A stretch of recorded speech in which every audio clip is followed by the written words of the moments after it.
नमस्कार मित्रांनो, आपण नारायण मूर्ती यांच्या जीवनचरित्राविषयी लेखिका रितू सिंग व अनुवादिका विद्या अंबिके यांच्या पुस्तकाच्या माध्यमातून जाणून घेत आहोत. भाग 1 व भाग 2 यामधून त्यांच्या जीवनचरित्राविषयी काही माहिती आपण पाहिलेली आहे, तरी उर्वरित माहिती आपण भाग 3 यामधून पाहणार आहोत. इन्फोसिसने आखलेल्या धोरणामध्ये 5 मुख्य घटक होते. 1. जागतिक दर्जाची कार्यप्रणाली. इन्फोसिस व्यवस्थापनाला हे पक्क माहीत होतं की कंपनीला यशावर टिकून राहण्यासाठी व्यवसायामध्ये सर्व बाबतीत उच्च गुणवत्तेचा दर्जा राखणं हे सर्वात महत्त्वाचं आहे. काटेकोरपणे अत्यंत अद्ययावत प्रक्रियेद्वारे आपल्या सेवांचं वेगळेपण राखायचं हे कंपनीने निश्चित केलं. त्यामध्ये सविस्तर नियोजन आणि त्याची अंमलबजावणी, विविध स्तरावरील चाचण्या आणि क्वालिटी कंट्रोल, दर्जा नियंत्रणचा पुरवठा आणि विश्लेषण इत्यादीचा समावेश होता. तिथे क्वालिटी कंट्रोल अँड ॲश्युरन्स असा स्वतंत्र विभाग होता, ज्याचे प्रमुख के दिनेश होते. गुणवत्ता आणि उत्पादकता यासंबंधी कंपनीच्या असणाऱ्या अपेक्षा, रूपरेषा यांची एक नियमावली तयार करण्यात आली होती व त्याची लॅमिनेट केलेली प्रत प्रत्येक कर्मचाऱ्याला देण्यात आली होती.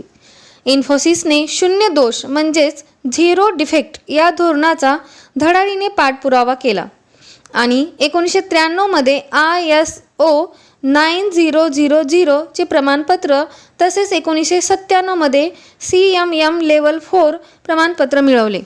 ही 1997 मधली नक्कीच एक मोठी कामगिरी होती, कारण जगभरातील 1000 पेक्षा जास्त कंपन्यांपैकी केवळ 2% कंपन्या ही पातळी गाठू शकल्या होत्या. आणखी एक गौरवाची बाब म्हणजे 1995 मध्ये US GAAP general accepted accounting principles प्रणाली वापरणारी आणि 1998 मध्ये भारतीय आर्थिक अहवालाची त्रैमासिक तपासणी करणारी इन्फोसिस ही भारतातील पहिली कंपनी बनली. नंबर 2. महत्त्वाचं बलस्थान असणाऱ्या मानवी संसाधनावर भर.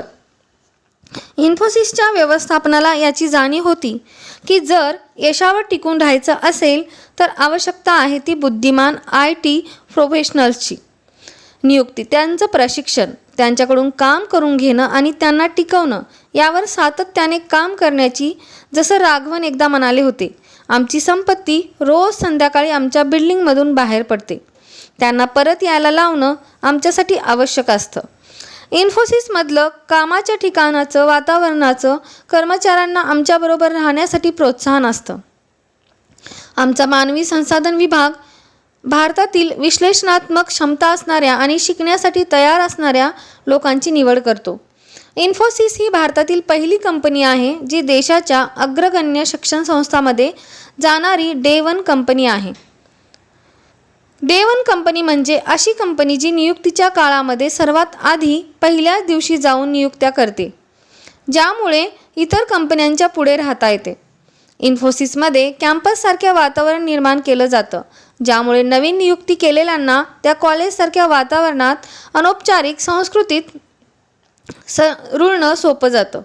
त्यामुळे त्यांच्या व्यावसायिक गुणांना वाव मिळतो व त्यांना मोकळेपणाने त्यांची मतं मांडायला प्रोत्साहनही मिळतं. इन्फोसिस ही अशी पहिली भारतीय कंपनी आहे जिने मनुष्यबळाचा संपत्ती म्हणून उल्लेख करून ताळेबंदामध्ये म्हणजे बॅलन्स शीटमध्ये स्थान दिले. 1997 मध्ये आमचे मनुष्यबळ संसाधन मूल्य 27,855 दशलक्ष एवढे होते, तर आमच्या ब्रँडचे मूल्य 1,328.3 दशलक्ष एवढे होते. दोन्ही मिळून आमच्या अमूर्त मालमत्तेचे मूल्य 4,513.8 दशलक्ष एवढे होते, जे मूर्त मालमत्तेच्या जवळजवळ 4 पट होते. मूर्ती सांगतात या तुलनेत 1998च्या आर्थिक वर्षाची आकडेवारी दर्शवते की इन्फोसिसचे मनुष्यबळ संसाधन मूल्य 5,090 दशलक्ष आणि त्यांच्या ब्रँड नेमचे मूल्य 5,033 दशलक्ष असे एकूण अमूर्त संपत्तीचे मूल्य 10,123 एवढे होते. मॅनेज्ड सॉफ्टवेअर सोल्युशन्स पुरवण्याचे वेगळेपण. अगदी पहिल्या दिवसापासून इन्फोसिस मॅनेज्ड सॉफ्टवेअर्स पुरवण्यासाठी कटिबद्ध आहे, खास करून ठराविक किमतीत आणि ठरवलेल्या कालावधीत. इन्फोसिसने आपल्या ग्राहकांना प्रत्येक वेळी उच्च गुणवत्ता असणारे, किफायतशीर आणि कमी रिस्क असणारे सॉफ्टवेअर्स दिले आहेत. त्याचवेळी कंपनीच्या हेही लक्षात आलं की जर कंपनीला दीर्घकाळासाठी फायदा टिकवून ठेवायचा असेल तर कमी नफा देणाऱ्या सेवांकडून कंपनीला जास्त नफा देणाऱ्या सेवांकडे वळावे लागेल. म्हणजेच घरपोच सेवांकडून IT कन्सल्टिंग किंवा उत्पादन विकास याकडे वळावे लागेल. त्यामुळे कंपनीने आपले लक्ष पॅकेज्ड सॉफ्टवेअर सोल्युशनकडे वळवले, ज्यातून ग्राहकांच्या सर्वसाधारण सॉफ्टवेअरच्या गरजा भागवता येतील. त्यातूनच हळूहळू पुढे जाऊन इन्फोसिसने बँकच्या सॉफ्टवेअरचा ब्रँड बँक 2000 या नावाने प्रस्थापित केला. ज्याप्रमाणे निलेकनी विश्लेषण करतात की भारतीय कंपन्या या चांगली निर्मिती करू शकतात. आपलं वेगळेपण म्हणजे आपल्याला समस्या किंवा प्रॉब्लेम दिला तर आपण ती समस्या सोडवणारा उपायात्मक प्रोग्राम सहज लिहू शकतो. पण चांगला व्यावसायिक दृष्टिकोन असल्यामुळे आर्थर अँडरसन आणि डेलॉइट अँड टची सारख्या फर्म्सना लवकर काम दिलं जातं, त्यांची नियुक्ती केली जाते. समस्या हीच आहे की आपल्याला त्या तुलनेत उशिरा बोलवलं जातं, त्यामुळे मुख्य निर्णय आधीच झालेले असतात.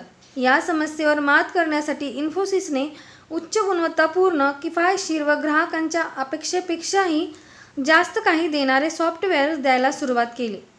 त्यामागे हेच तत्त्व आहे की समाधानी ग्राहक कंपनीला यशाकडे घेऊन जाते.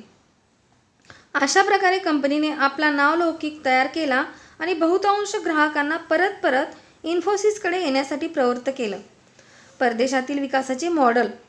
व्यवसायाच्या निरीक्षणातून व इतक्या वर्षाच्या अनुभवातून इन्फोसिस व्यवस्थापनाला असं लक्षात आलं की कंपनीला स्पर्धात्मक फायदा मिळवण्यामागचा मुख्य घटक म्हणजे भारतातील कमी किमतीत मिळणारे अभियांत्रिकी कौशल्य आहे. पण जागेवर जाऊन काम करण्यासाठी ऑन साईट एवढ्या कमी वेळेत या लोकांना एवढा मोठा प्रवास करायला लावण्यात काहीच अर्थ नव्हता.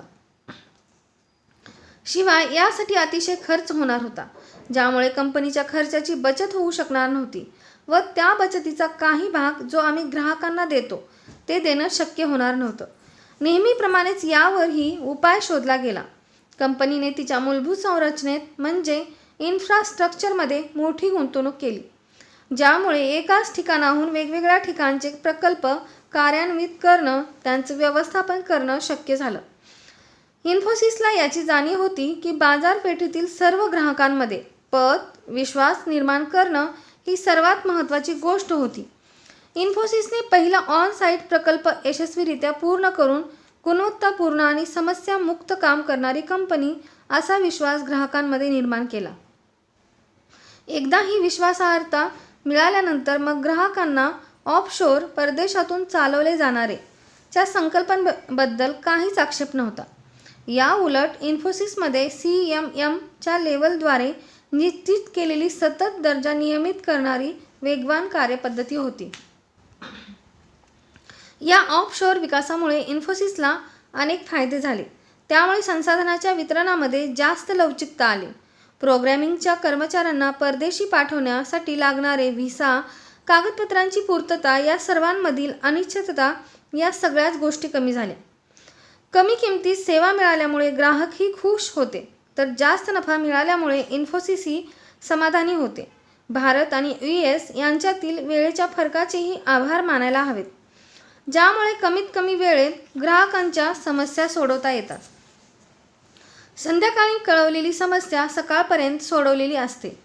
अशा ऑफशोर मॉडेलचा सर्वात मोठा फायदा म्हणजे सर्वात महत्त्वाचा घटक असणाऱ्या मानवी संपत्तीचे जागतिक बाजारात होणारे नुकसान टळले.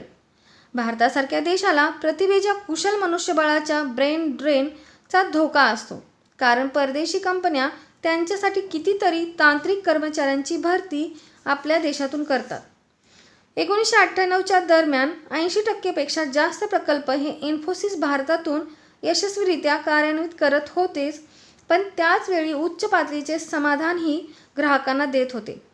कंपनीची भारतात अशा प्रकारची 11 विकास केंद्र होती, ज्यांनी जागतिक स्तरावर आपली ओळख निर्माण केली. त्यामुळे त्यांच्या विस्ताराचीही योजना आखली गेली. न्याय, व्यवसाय आणि संमिश्र ग्राहक यांची जपणूक. इन्फोसिसच्या धोरणातील हा शेवटचा घटक होय. कंपनीचा असा विश्वास आहे की चांगल्या चालणाऱ्या व्यवसायाचे मुख्य 4 आधारस्तंभ असतात. भविष्याचा अंदाज घेण्याची क्षमता, त्या अंदाजावर टिकून राहणे, नफा मिळवण्याची क्षमता आणि कमी जोखीम किंवा धोका असणारी कार्यपद्धती. या सर्व मूल्यांमधील समान धागा म्हणजे कोणत्याही अचानक उद्भवणाऱ्या गोष्टी टाळणे. हे धोरण काही अचानक ठरवण्यात आले नव्हते. खरं तर इन्फोसिसच्या इतिहासातील अनुभवाचा तो परिपाक आहे. 1995 मध्ये जनरल इलेक्ट्रॉनिक्सकडून इन्फोसिसचा 20% महसूल आणि 8% नफा नोंदवला गेला. पण जेव्हा कराराचे नूतनीकरण करण्याची वेळ आली तेव्हा काही अटींवर, मुद्द्यांवर दोन्ही पक्षांमध्ये दुमत होते, ज्यामुळे ते काम आमच्या स्पर्धकाला मिळाले. या घटनेमुळे इन्फोसिसने ग्राहकांच्या बाबतीत धोक्यांच्या विकेंद्रीकरणाचे धोरण राबवले, म्हणजेच कुठल्याही एका ग्राहकावर अवलंबून न राहणे. या धोरणाचा अजून एक महत्त्वाचा पक्ष Y2K समस्येच्या प्रतिसादाच्या निमित्ताने समोर आला आहे की त्यावेळी कुठल्याही एका व्यवसाय विभागातील महसूल 25% पेक्षा जास्त नव्हता. नवीन शतकात या क्षेत्रातील सोल्युशन्सना प्रचंड मागणी असतानाही इन्फोसिसने अधिक टिकाऊ, दीर्घकालीन धोरण अंगीकारले. त्यामुळे हळूहळू या प्रकल्पावर अवलंबित्व कमी होऊन 1999च्या सुरुवातीला या प्रकल्पांकडून येणारा महसूल 15% पेक्षाही कमी झाला. कंपनीने एकूणच नफा आणि महसूल यांची उद्दिष्टे पूर्ण करण्यासाठी क्लायंट स्वीकारताना कठोर मार्गदर्शक तत्त्वांचा अवलंब केला. 1997-98चे आर्थिक वर्ष आणि डिसेंबर 1998ला पूर्ण झालेले 9 महिने यामध्ये इन्फोसिसच्या मोठ्या ग्राहकांचा महसूल अनुक्रमे 15.6%, 10.5% आणि 6.7% नोंदवला गेला. तर इन्फोसिसच्या 5 सर्वात मोठ्या ग्राहकांचा मिळून महसूल अनुक्रमे 43%, 35.1% आणि 29.2% इतका होता. हा समतोल साधल्यामुळे इन्फोसिसला त्यांच्या IT प्रोफेशनल्सच्या तंत्रज्ञान कौशल्यामध्ये विविधता आणणं शक्य झालं. बाजारपेठेच्या बदलत्या परिस्थितीशी जुळवून घेण्यासाठी कंपनीने लवचिक असणं ही अत्यावश्यक गरज होती. तसेच अत्यंत कुशल प्रोफेशनल्सना आकर्षित करण्यासाठी त्यांना नवनवीन गोष्टी शिकण्याची संधी समोर दिसणं आवश्यक होतं. इन्फोसिसमधील कॉर्पोरेट संस्कृती. भारतातील सर्वात मोठ्या IT कंपन्यांपैकी एक इन्फोसिस टेक्नॉलॉजीज ली ही भारतामध्ये 9 विकास केंद्रे चालवते, तर जगभरात तिची 30 पेक्षा जास्त कार्यालये आहेत. 2006 ते 7 या आर्थिक वर्षात इन्फोसिसचा महसूल 3.1 दशलक्ष अमेरिकन डॉलर्स एवढा होता, तर बाजारपेठेतील भांडवल 30 दशलक्ष डॉलरपेक्षा जास्त होतं. कंपनी आणि इतर सहाय्यक कंपन्यांनी मिळून 1,53,761 एवढ्या प्रोफेशनल्सना डिसेंबर 2012 पर्यंत रोजगार दिला आहे. एवढ्या मोठ्या संख्येने कर्मचाऱ्यांची भरती, त्यांचं प्रशिक्षण आणि त्यांना टिकवून ठेवणं हे इन्फोसिसला सहज शक्य होतं. इन्फोसिसला हे आनंदी वातावरण राखणं कसं शक्य होतं त्याचं रहस्य तेथील कॉर्पोरेट संस्कृतीत दडलेलं आहे, जी पहिल्यापासून तिथे जोपासली जात आहे. 1981 मध्ये जेव्हा कंपनीची स्थापना झाली तेव्हा संचालकांना असे काही प्राथमिक नियम हवे होते ज्यामुळे कंपनी सातत्याने यशावर टिकून राहू शकेल. पहिला नियम, कॉर्पोरेट संसाधने कधीही वैयक्तिक फायद्यासाठी वापरायची नाहीत. इन्फोसिसमध्ये कोणीही, मग तो कोणत्याही पदावर असो, कधीही कंपनीची कार वैयक्तिक प्रवासासाठी वापरत नाही. हे निश्चितच आत्ताच्या भारतीय व्यवसाय संस्कृतीच्या विरुद्ध आहे, जिथे मोठमोठ्या लोकांनाही बऱ्याचदा काम आणि वैयक्तिक जीवन यामधील सीमारेषा ओळखणं कठीण जातं. एका इन्फोसिस कर्मचाऱ्याने थोडक्यात याविषयी असं सांगितलं, भारतामध्ये बऱ्याचदा कॉर्पोरेट अधिकारी कंपनीची मालमत्ता वैयक्तिक कारणासाठी वापरतात. आम्ही कर्मचारी अशा गोष्टीपासून लांबच राहतो, कारण त्याशिवाय पर्याय नाही. अशा पद्धती सर्जनशील प्रयत्नापासून आपल्याला दूर करतात, जे इन्फोसिसमध्ये होत नाही. दुसरा नियम, इन्फोसिस कुटुंबातील सर्वांसाठी सारखाच मापदंड असतो.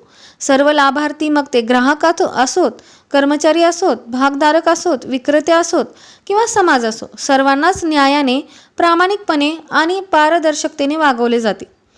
तिसरा नियम, इन्फोसिसमध्ये सर्वांना सारखाच आदर दिला जातो. कर्मचारी आणि त्यांच्या कुटुंबियाचे कल्याण करणारी व त्यांना सुविधा देणारी यजमान म्हणून कंपनीकडे पाहिले जाते. मूर्ती नेहमी म्हणतात, वास्तविक पाहता इन्फोसिस ही अशी पहिली भारतीय कंपनी आहे जी आपल्या बहुतांश कर्मचाऱ्यांना अतिशय कमी किमतीत शेअर्स देऊ करते. ज्येष्ठतेच्या आधारावर म्हणजेच सिनियरिटीच्या आधारावर 60% पेक्षा जास्त कर्मचारी शेअर्स मिळवण्यासाठी पात्र ठरतात. कंपनीच्या शेअर्सच्या किमतीत होणाऱ्या वाढीमुळे कंपनीचे कितीतरी कर्मचारी लक्षाधीश झाले आहेत. 2000 पेक्षा जास्त लोक डॉलर्स लक्षाधीश तर 20,000 पेक्षा जास्त लोक रुपयांमध्ये लक्षाधीश झाले आहेत. त्यात आणखी अनपेक्षित बोनस म्हणजे कर्मचारी स्वतः कंपनीला खूप काही देण्यासाठी उत्सुक असतात, ज्यामुळे शेअर्सच्या किमती सतत वाढत राहतात. आमच्या कर्मचाऱ्यांनी संपत्ती कमवावी, आर्थिकदृष्ट्या स्वतंत्र व्हावं आणि त्यांना त्यांच्या कंपनीबद्दल अभिमान वाटावा अशी आमची इच्छा आहे. ह्युमन रिसोर्सेसचे प्रमुख राघवन म्हणतात, हे ध्येय समोर ठेवून इन्फोसिस त्यांच्या कर्मचाऱ्यांना मोठ्या रकमेची कर्जविना व्याज किंवा अतिशय कमी व्याजदरात उपलब्ध करून देते. तसेच त्यांच्या 5 एकरच्या कॅम्पसची निगा राखण्यासाठी भरीव गुंतवणूक करते. आपल्या कर्मचाऱ्यांना अत्याधुनिक तांत्रिक उपकरणे पुरवते. भारतातील व्यावसायिक वातावरणात जिथे कर्मचारी 486 किंवा अगदी 386 PC काम करत असतात, तिथे इन्फोसिस आपल्या सर्व कर्मचाऱ्यांना पेंटियम कॉम्प्युटरवर काम करण्याचा आनंद देते. 4था नियम, सर्व चर्चा या मुद्द्यावर समस्यावर आधारितच असायला हव्यात. या तत्वानुसार महत्त्वाच्या विषयावर आवश्यक असल्यास तीव्र वादविवाद होऊ शकतात, पण कुठलाही वैयक्तिक विरोध, टीका न करता तसेच कर्मचाऱ्यांना त्यांच्या वरिष्ठांच्या मताशी असहमत असण्याचे व स्वतःचे मुद्दे मांडण्याचे स्वातंत्र्य आहे. मात्र एकदा का निर्णय झाला आणि तो सर्वांपर्यंत पोहोचला की मग प्रत्येकजण त्याच्या अंमलबजावणीसाठी आपापल्या परीने जास्तीत जास्त प्रयत्न करतो. मूर्ती आणि त्यांच्या सहसंस्थापकांना याची जाणीव होती. ती फक्त कॉर्पोरेट कल्चरचा आराखडा आखणं आणि नियम बनवणं एवढंच पुरेसं नाही. जर त्यांना त्यांच्या कर्मचाऱ्यांना या कॉर्पोरेट कल्चरमध्ये, संस्कृतीमध्ये सामावून घ्यायचं असेल तर अजून बरीचशी पावलं उचलणं आवश्यक आहे. कर्मचाऱ्यांनी कॉर्पोरेट कल्चरशी एकरूप व्हावं म्हणून इन्फोसिसमध्ये कर्मचाऱ्यांच्या नियुक्तीची प्रक्रिया अतिशय काळजीपूर्वक केली जाते. अशा व्यक्तींची निवड केली जाते जे अतिशय बुद्धिमान तर असतातच, पण त्यांच्यात शिकण्याची इच्छा आणि संघात इतरांबरोबर मिळून मिसळून काम करण्याची वृत्तीही असते. विद्यापीठांच्या अभियांत्रिकी विभागातील अव्वल 20% विद्यार्थ्यांमधून निवड केली जाते. इन्फोसिसमध्ये नोकरीसाठी अर्ज केलेल्या उमेदवारांच्या खास तयार केलेल्या पद्धतीने वेगवेगळ्या चाचण्या व मुलाखती घेऊन त्यातून फक्त उत्तम लोकांची निवड केली जाते. 1998 मध्ये कंपनीकडे नोकरीसाठी अंदाजे 74,500 अर्ज आले. त्यातून 22,483 लोकांची चाचणी घेण्यात आली, 6,300 लोकांचे इंटरव्ह्यू घेण्यात आले व 2,000 लोकांना पुढे बोलावले गेले व त्यातून अंदाजे 1,500 लोकांची निवड करण्यात आली. भरतीची पायरी पूर्ण झाल्यानंतर कंपनी या लोकांच्या प्रशिक्षणावर मोठी गुंतवणूक करते. 14 आठवड्यांचे प्रशिक्षण नवीन घेतलेल्या कर्मचाऱ्यांना दिले जाते. त्याशिवाय त्यांच्या कौशल्यांचा विकास करण्यासाठी अजून 2 आठवडे निरनिराळ्या कार्यशाळा त्यांच्यासाठी घेतल्या जातात. याशिवाय 35 प्रशिक्षकांद्वारे त्यांचे विविध प्रशिक्षण कार्यक्रम सातत्याने घेतले जातात. इन्फोसिस कॉर्पोरेट कल्चरचे एक वेगळं वैशिष्ट्य म्हणजे तिची सत्ता, अधिकार कर्मचाऱ्यांनाही दिले जातात. हे अतुलनीय आहे. फक्त भारतातच नाही तर सगळीकडेच. इन्फोसिसच्या वरिष्ठ व्यवस्थापनाचे ओपन डोअर पॉलिसी म्हणजे खुले धोरण आहे. त्यामुळे नेहमीच कर्मचारी त्यांच्या समस्यांबाबत व्यवस्थापनाशी खुलेपणाने चर्चा करताना दिसतात. बैठक व्यवस्थासुद्धा देवाणघेवाणीला प्रोत्साहन देणारी आहे. बरेचसे कर्मचारी आपल्या व्यवस्थापकांजवळ चौरस बैठक व्यवस्थित बसतात, ज्यामुळे विचारांची देवाणघेवाण, संवाद साधणं सोपं जातं. तसेच सहभागासाठी अजूनही काही मार्ग असतात, जसं कर्मचाऱ्यांची कमिटी मिळून कॅफेटेरियामधील मेनू ठरवते. अजून एक असामान्य वैशिष्ट्य म्हणजे कर्मचाऱ्यांना स्वायत्तता किंवा स्वातंत्र्य देणारी आधुनिक पद्धत. एकदा व्यवस्थापकाने आपल्या कर्मचाऱ्यांना बोलावून त्यांची पगारवाढ करायची असेल असे सांगितले, पगारवाढीसाठी एकूण उपलब्ध असणारी रक्कम सांगितली, मात्र कोणाला किती पगारवाढ द्यायची हा निर्णय कर्मचाऱ्यांनाच एका खोलीमध्ये बसून आपापसात चर्चा करून घ्यायला सांगितला. त्यांना जर निर्णय घेता आला नाही तर तो स्वतः निर्णय घेईल असे त्यांनी सांगितले. कर्मचाऱ्यांनी त्यावर चर्चा केली, वादविवाद केले आणि एक योग्य अंमलात आणता येईल असा उपाय घेऊन आले, जे खरं तर सोपं नव्हतं. सर्वांनी सारखीच तडजोड करून निर्णय सांगितला. मॅनेजरने त्यांच्या निर्णयाचं कौतुक केलं आणि त्यांची अंमलबजावणी केली. त्यामुळे कामाचा अमूल्य वेळ वाचला. नाहीतर आधी निर्णय घेण्यात आणि नंतर तो कसा योग्य आहे हे पटवून देण्यात त्याचा वेळ गेला असता. इतरांनाही अशा प्रकारच्या पद्धतींचा लाभ घेता यावा म्हणून इन्फोसिसने आता आपला आंतरिक बेस्ट प्रॅक्टिस उत्तम आचरण मंच तयार केला आहे. त्यामुळे काही व्यवस्थापकांनी विकसित केलेल्या पद्धतींचा लाभ सर्वजण आपापल्या गरजेनुसार घेऊ शकतात. इतर अनेक कंपन्या आपल्या उच्च कर्मचाऱ्यांना टिकवून ठेवण्यासाठी संघर्ष करत असताना इन्फोसिसला मात्र अशा धोरणामुळे आपले कर्मचारी सहजपणे टिकवून ठेवण्यास मदत होते. कंपनीच्या विस्ताराबाबतीतही असेच आहे.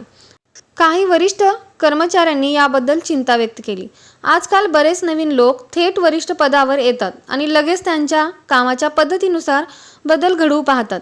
इन्फोसिसमध्ये 12 वर्ष काम केलेले एक वरिष्ठ म्हणाले, जुन्या काळात तुम्ही प्रथम कनिष्ठ पदावर रुजू व्हायचात आणि कंपनीच्या पद्धतीप्रमाणे काम करायचात, ज्यामुळे तुम्हाला कंपनीचे कामकाज कसे चालते, कोणत्या गोष्टीमुळे कंपनीची संस्कृती वैशिष्ट्यपूर्ण ठरते या गोष्टी समजून घ्यायला मदत व्हायची.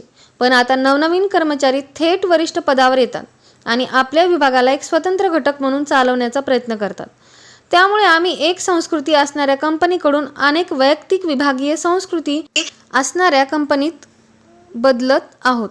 ही स्वतंत्र आणि सक्षमीकरणाची दुसरी बाजू आहे. वरिष्ठ अधिकाऱ्यांनी ही गोष्ट काही उदाहरणामध्ये काही प्रमाणात खरी असल्याचे मान्य केले आहे, तरी त्या गोष्टीची उगाच काळजी करण्याचे कारण नाही. कारण इन्फोसिसचे नियुक्त होणारे बहुतांश कर्मचारी हे विद्यापीठातून बाहेर पडलेले फ्रेश विद्यार्थी असतात. त्यामुळे ते प्रभावीपणे कंपनीची संस्कृती आत्मसात करण्यास आणि जोपासण्यास सक्षम असतात. पण तरीसुद्धा खोलवर कुठेतरी प्रत्येकालाच ही जाणीव आहे की जागतिक कर्मचाऱ्यांची भरती करताना एक मोठे आव्हान ठरणार आहे. स्वप्नवत campus electronic city Bangalore Karnataka येथील सॉफ्टवेअर टेक्नॉलॉजी पार्कमध्ये पाऊल ठेवता क्षणीच त्याची भव्यता तुम्हाला जाणवेल.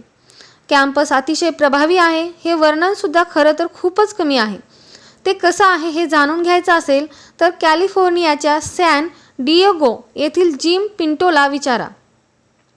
त्याने 7 मार्च 2007च्या ॲटोमेशन कॉममधील आपल्या लेखामध्ये या कॅम्पसचं पुढील प्रमाणे वर्णन केलं आहे.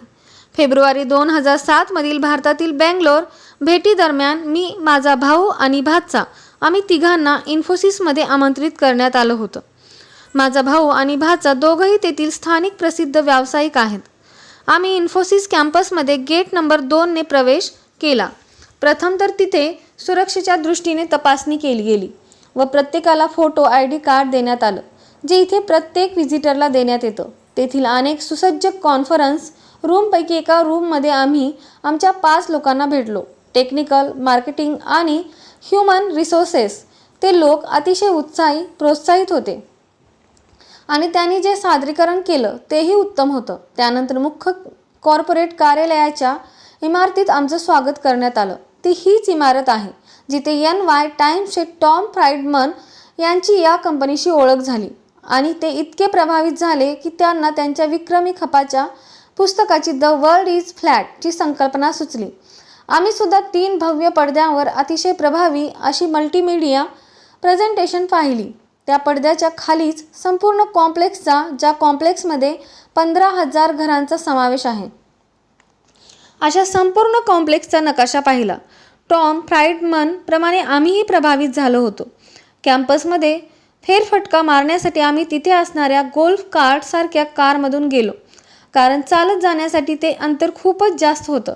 तिथे अनेक सायकल रॅक होते. कर्मचारी एका बिल्डिंगमधून दुसऱ्या बिल्डिंगमध्ये जाण्यासाठी उपलब्ध असणाऱ्या सायकलींचा सहजतेने वापर करीत होते.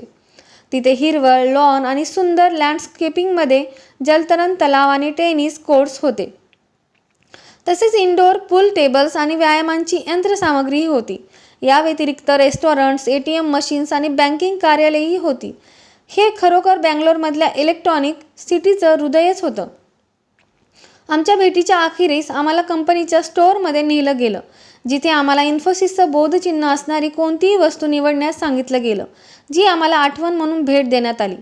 भौतिक संरचनेशिवाय इन्फोसिसच्या कर्मचाऱ्यांशी जो सुसंवाद झाला, बोलणं झालं, तेही जिमला तितकंच प्रभावी वाटलं. त्याने तेथील कर्मचाऱ्यांना विविध विषयांवर एकामागे एक प्रश्न विचारले. उदाहरणार्थ तांत्रिक, आर्थिक, मार्केटिंग, विक्री, वितरण, नोकर भरती, प्रेरणा इत्यादी. आणि त्यावर त्या कर्मचाऱ्यांचा थेट आणि बुद्धिमान प्रतिसाद पाहून, त्यांचे ज्ञान पाहून त्याला आश्चर्याचा सुखद धक्का बसला. तेथील कर्मचाऱ्यांचं कुठेही न अडखळता, व्यवस्थापकांच्या अनुमतीसाठी न थांबता आत्मविश्वासपूर्ण बोलणं त्याच्या नजरेत भरलं. या सर्व गोष्टींमध्ये त्याला कर्मचाऱ्यांमधील जिद्द आणि प्रेरणा स्पष्टपणे जाणवली. इन्फोसिस आपल्या कर्मचाऱ्यांची अगदी क्षणोक्षणी काळजी घेते. कॉर्पोरेट मुख्यालयात अत्याधुनिक डे केअर सेंटरची सुविधा आहे, ज्यामध्ये प्रशिक्षित शिक्षक, खेळांच्या सुविधा आहेत, ज्यामध्ये जिम्नॅशियम, व्यायामशाळा, टेनिस कोर्ट्स, व्हॉलीबॉल, बास्केटबॉलची मैदाने, वाचनालय आणि कर्मचाऱ्यांनी सुसज्ज असे वैद्यकीय केंद्र म्हणजे मेडिकल सेंटरही आहे. माणसाच्या हृदयाचा रस्ता हा नेहमी पोटातून जातो याची पूर्ण जाणीव असल्यामुळे इन्फोसिसने उत्कृष्ट अन्नपदार्थ असणाऱ्या अनुदानित उपाहारगृहाची सोय आपल्या कर्मचाऱ्यांसाठी केली आहे. आणि एवढंही पुरेसं नव्हतं की काय, म्हणून इन्फोसिसने अतिशय आरामदायक झोपेची सुद्धा सोय केली आहे, ज्यामुळे उशिरापर्यंत थांबून प्रोजेक्टरवर काम करणाऱ्यांना योग्य ती विश्रांती घेता येते. अशा सुविधा पुरवणारी इन्फोसिस ही काही भारतातील एकमेव कंपनी नाही, पण येथील मॅनेजमेंट आपल्या कर्मचाऱ्यांची खरोखरच मनापासून काळजी घेते आणि त्यामुळेच इन्फोसिस इतर कंपन्यांपेक्षा वेगळी ठरते. खरं म्हणजे इन्फोसिस आपल्या लोकांना बहुमूल्य संपत्ती मानते. म्हणूनच संध्याकाळी लोक जेव्हा घरी जातात, दुसऱ्या दिवशी ताजेतवाने होऊन ते परत यावेत याची काळजी घेतली जाते. म्हणूनच इन्फोसिसला सर्वोत्तम नियोक्ता, बेस्ट एम्प्लॉयर म्हणून लोक परत परत मत देतात. यात आश्चर्य नाही. इन्फोसिसने आता बराच लांबचा पल्ला गाठला आहे. 1981 मध्ये फक्त $250 अमेरिकन डॉलर्सच्या बीज भांडवलावर सुरू केलेली ही कंपनी आज जागतिक पातळीवर कन्सल्टिंग, आउटसोर्सिंग आणि तंत्रज्ञान क्षेत्रातील सेवा पुरवणारी एक अग्रगण्य कंपनी म्हणून ओळखली जाते. 31 देशांमधील अग्रगण्य कंपन्यांना इन्फोसिस सेवा पुरवते. 2012 पर्यंत इन्फोसिसची जगभरात 66 कार्यालये आणि 69 विकास केंद्रे स्थापन झाली आहेत. इन्फोसिसला जागतिक स्तरावरील एक आदरणीय संस्था बनवणं हे इन्फोसिसचं विजन आहे. तर भविष्यातील एक प्रतिष्ठित उद्योग बनवणं हे मिशन आहे. इन्फोसिस ज्या मूल्यावर चालते त्या मूल्यांविषयी थोडक्यात सांगायचं झालं तर CLIFE असं म्हणता येईल. CLIFE म्हणजे क्लायंट व्हॅल्यू, ग्राहकांचे महत्त्व. लीडरशिप बाय एक्झाम्पल, नेतृत्वाचा धडा घालून देणारी. इंटरग्रिटी आणि ट्रान्सपरन्सी, सचोटी आणि पारदर्शकता. फेअरनेस, निपक्षता आणि एक्सलेन्स, उत्कृष्टता. ग्राहकांचे महत्त्व म्हणजे सातत्याने ग्राहकांना त्यांच्या अपेक्षेपेक्षा जास्त देणे. नेतृत्वाचा धडा घालून देणे म्हणजे व्यवसायात आणि व्यवहारात उच्च मानदंड स्थापित करणे आणि इतर उद्योगांसमोर एक आदर्श ठेवणे. प्रत्येक व्यवहार नैतिकतेने, प्रामाणिकपणाने आणि खुलेपणाने करून व्यवहारांमध्ये पारदर्शकता आणि सचोटी कायम ठेवणे हे इन्फोसिसचे उद्दिष्ट आहे. निपक्षता म्हणजे वस्तुनिष्ठ आणि व्यवहार्य राहून आदर आणि विश्वास संपादन करणे. इन्फोसिस नेहमीच आपल्या सेवा, प्रक्रिया, उत्पादने, कर्मचारी यांची प्रगती व्हावी आणि व्यवसायात नेहमी अग्रगण्य, उत्कृष्ट असावे यासाठी प्रयत्नशील असते. इन्फोसिस ही ग्लोबल डिलिव्हरी सिस्टीम GDS ची प्रणेती आहे. काम तिथेच करावं जिथे उत्कृष्ट प्रतिभा, बुद्धिमान मनुष्यबळ, वाजवी किंमत आणि कमीत कमी रिस्क असेल. या मूल्यावर ही GDS आधारित आहे. ग्राहक कंपन्यांना त्यांची संसाधने प्रभावीपणे वापरण्यासाठी आणि चांगले व्यवसाय मूल्य साध्य करण्यासाठी इन्फोसिस मदत करते. त्यासाठी इन्फोसिस परिवर्तन, अनुकूलता आणि नाविन्य या प्रक्रियांची अंमलबजावणी करते. फायदा ग्राहकांपर्यंत पोहोचवावा म्हणून इन्फोसिस इम्पॅक्ट नावाची एक बेस्ट प्रॅक्टिस प्रणाली वापरते. या प्रणालीमुळे प्रक्रियेतील बदलांपासून तर सर्वात खालच्या स्तरावर होणाऱ्या परिणामांपर्यंत सर्व गोष्टी एका दृष्टिक्षेपात समजतात. त्यामुळे दिलेल्या वचनानुसार ग्राहकांना फायदा वितरित करता येतो. ग्राहकांना वेळेवर आणि त्यांच्या बजेटनुसार सेवा पुरवण्यावर ही प्रणाली लक्ष केंद्रित करते. त्यामुळे साधनांचा पुरेपूर उपयोग करणं शक्य होतं. साधनांच्या पूर्णपणे केलेल्या उपयोगामुळे कार्यक्षमता वाढते. त्यामुळे संसाधने, नाविन्य आणि परिवर्तन अंगीकारणं सोपं जातं. इन्फोसिस लॅब नेटवर्कमधील लॅबमध्ये 600 संशोधक इन्फोसिसची नाविन्य क्षमता वाढवण्यासाठी सतत प्रयत्नशील असतात, ज्यामुळे इन्फोसिस रोज येणाऱ्या तंत्रज्ञानासाठी अद्ययावत राहते आणि त्याचा उपयोग ग्राहकांना उत्कृष्ट सोल्युशन देण्यासाठी करण्यात येतो. पर्यावरणपूरक. इन्फोसिसने प्रदूषण कमी करण्यासाठी, कार्बन फूटप्रिंट कमी करण्यासाठी, कार्बन फूटप्रिंट म्हणजे उत्सर्जित होणारा कार्बन डायऑक्साईड, अनेक उपाययोजना केल्या आहेत, ज्यामुळे ती एक पर्यावरणपूरक कंपनी बनली आहे. कंपनीतील नवीन इमारती LEED नुसार बनवल्या आहेत. Leadership in energy and environmental design. Hyderabad, Mangalore, Mysore आणि पुणे येथील केंद्रामध्ये रेन वॉटर हार्वेस्टिंग म्हणजे जलसंवर्धन केले जाते. येथील इन्फ्रास्ट्रक्चर हे जागतिक ऊर्जा क्षमता मानकांपेक्षा 20% जास्त कार्यक्षम आहे. 2012च्या आर्थिक वर्षात इन्फोसिसने 48 दशलक्ष युनिट हरित ऊर्जा, नैसर्गिक स्रोतांपासून बनवलेली ऊर्जा, उदाहरणार्थ सौर ऊर्जा, पवनचक्की वापरली. त्याच वर्षी इन्फोसिसने 500 झाडं लावली. इन्फोसिस भारतात प्रथम व्यावसायिक रेडियंट कूल बिल्डिंगची ओळख करून दिली. न्यू जविकाच्या ग्रीन रँकिंग 2011 नुसार इन्फोसिस ही 10 अव्वल हरित कंपन्यांपैकी एक आहे. जागतिक मनुष्यबळ. इन्फोसिसची जागतिक प्रतिमा ही तिच्या कर्मचाऱ्यांवरून प्रतिबिंबित होते. इन्फोसिसमध्ये वेगवेगळे 89 राष्ट्रीयत्व असणारे कर्मचारी 30पेक्षा जास्त देशांमधून काम करतात. या कर्मचाऱ्यांपैकी 34.7% महिला कर्मचारी आहेत. हे विविधता असणारे कर्मचारी विविध दृष्टिकोन घेऊन येतात आणि नवनवीन गोष्टी विकसित करण्यासाठी मदत करतात. इन्फोसिस त्यांच्या संस्कृती व ऐक्याला प्रोत्साहन देते. त्यांची टीम तयार करताना त्यांच्यातील समान गोष्टींना विचारात घेतले जाते. अशा टीम्स संघ ग्राहकांना उत्तम सेवा पुरवतात. इन्फोसिस ही पहिली भारतीय कंपनी आहे जिने कर्मचाऱ्यांची विविधता आणि एकता यांच्यासाठी कार्यालय स्थापन केले आणि सातत्याने कर्मचाऱ्यांमधील एकी आणि नाविन्याला प्रोत्साहन देत आली आहे. कर्मचाऱ्यांची काळजी घेणे.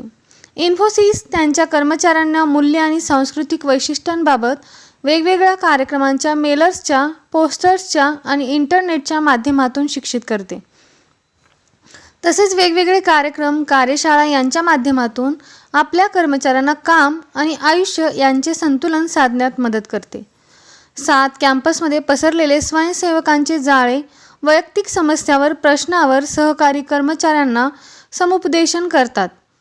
कंपनी विविध प्रकारच्या लोकांना रोजगार देते आणि IGLU Infosys gay, lesbian employees and च्या माध्यमातून त्यांना आदरयुक्त आणि सुरक्षित वातावरण पुरवते. IGLU हा कार्यक्रम जागृती आणि सर्वांचा समावेश करून घेण्यास प्रोत्साहन देतो. कंपनी विशेष लोकांनाही समान संधी देते आणि त्यांनाही कंपनीच्या सर्व पायाभूत सुविधा प्राप्त होतील याकडे लक्ष पुरवते. IWIN इन्फोसिस वुमेन्स इन्क्लुझिव्हली नेटवर्क या इन्फोसिसच्या कार्यक्रमाचा मुख्य उद्देश म्हणजे स्त्रियांसाठी कामावरील वातावरण मैत्रीपूर्ण बनवणे आणि त्यांना नेतृत्वासाठी तयार करणे, प्रशिक्षित करणे. इन्फोसिस आपल्या कर्मचाऱ्यांना समाज कल्याण, पर्यावरण संवर्धन आणि डिजिटल साक्षरता अशी कार्य करण्यासाठी प्रोत्साहन देते. एवढेच नव्हे तर कर्मचाऱ्यांना समाज विकासाच्या प्रकल्पावर काम करण्यासाठी 6 महिने ते 1 वर्षापर्यंत पगारी रजाही दिली जाते. या कामांसाठी कंपनी आर्थिक सहाय्यसुद्धा देते. इन्फोसिसचा ग्रीन कनेक्ट प्रोग्राम आपल्या कर्मचाऱ्यांना पर्यावरण संवर्धनात्मक काम करण्यास प्रोत्साहन देतो. Infosys USA foundation. Infosys USA मध्येही आपल्या USA फाउंडेशनच्या माध्यमातून समाज कल्याणाचे काम करते. न्यूयॉर्क अकॅडमी ऑफ सायन्सच्या विज्ञान शिक्षण उपक्रमासाठी इन्फोसिसने $38 लाख अनुदान उपलब्ध करून दिले आहे. या उपक्रमाचे नाव स्टीम मेटरिंग प्रोग्राम असे आहे. या उपक्रमाद्वारे न्यूयॉर्क आणि न्यू जर्सीमधील समाजातील वंचित विद्यार्थ्यांना शास्त्र, तंत्रज्ञान, अभियांत्रिकी आणि गणित stream science, technology, engineering and maths या विषयावर मार्गदर्शन उपलब्ध करून दिले जाते. आफ्टर स्कूल उपक्रम विज्ञान मार्गदर्शकांना संघटित करून हे मार्गदर्शक आणि त्यांचे विद्यार्थी यांना शास्त्रज्ञ आणि त्यांच्या संशोधनाशी जोडून देतो. धन्यवाद मित्रांनो. आपण नारायण मूर्ती यांचे जीवनचरित्र, लेखिका रितू सिंग व अनुवादिका विद्या अंबिके यांच्या पुस्तकाच्या माध्यमातून जाणून घेतले आहे. तर अशीच नवीन पुस्तके ऐकण्यासाठी चॅनलला लाईक व सबस्क्राईब करा. धन्यवाद.